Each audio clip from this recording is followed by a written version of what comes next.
na lang. Ipupunin ko lang ang pang-eskwela mo at ibili kita ng maraming tsokolat at bagong manilya. Ayoko ng bagong manika, ma. Ayoko ng tsokolat. Gusto ko lang na dito ka. Umuhay ka na, ma. Gusto kitang yakapin. Pangako, anak. Gagawa ng paraan si mama. Uuwi na ako. Mahal na mahal kita ngayon. Mahal din kita, ma.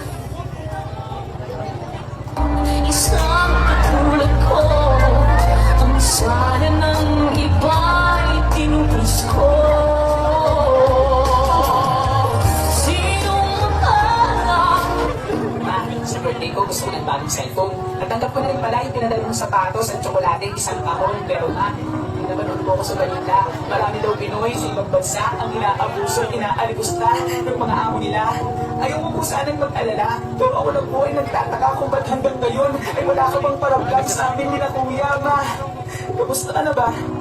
Marami sa ating mga kababayan nang dahil sa kahirapan ay nagsisipag-iparan, nakikipagsapalaran sa magandang kapalaran, pero sa kasamaang palad, hindi lahat nagtatagumpay dahil marami sa kanila ang hindi na nakakauwi ng buhay. Gusto lang naman nilang kumita ng pera para matustusan ang pangangailangan ng pamilya. Kaya sana, bago buksan ng bawat bayad tax na ipinapadala, basta higit na nga silang mga nagpapadala.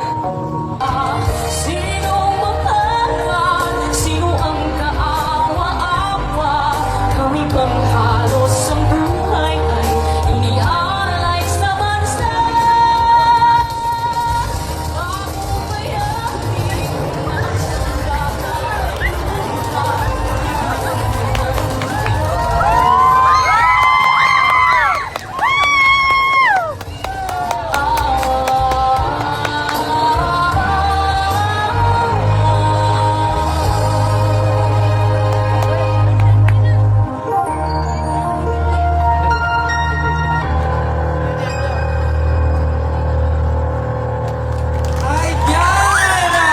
Palakpakan po natin ang ating Bogang Mommy number 8! Don't forget to like, share, and subscribe for more updates.